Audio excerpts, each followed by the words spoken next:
guys, punta tayo dito sa maliit na palaisdaan. Yan.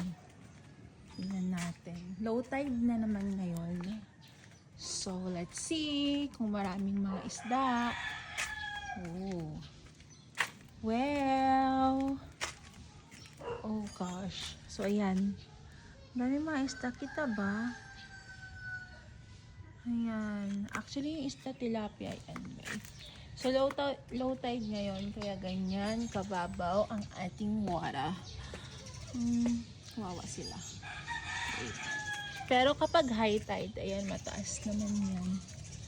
Look at that. Ang dami nila, oh. No, ayan. Ang laki pa.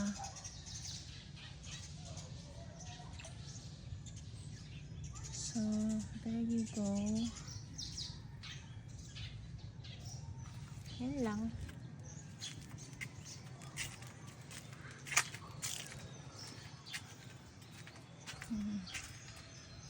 Pababa na ng pababa yung water natin.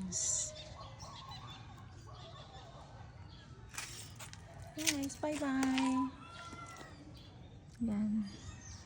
There are the fish, the tilapia yan guys. Bye-bye!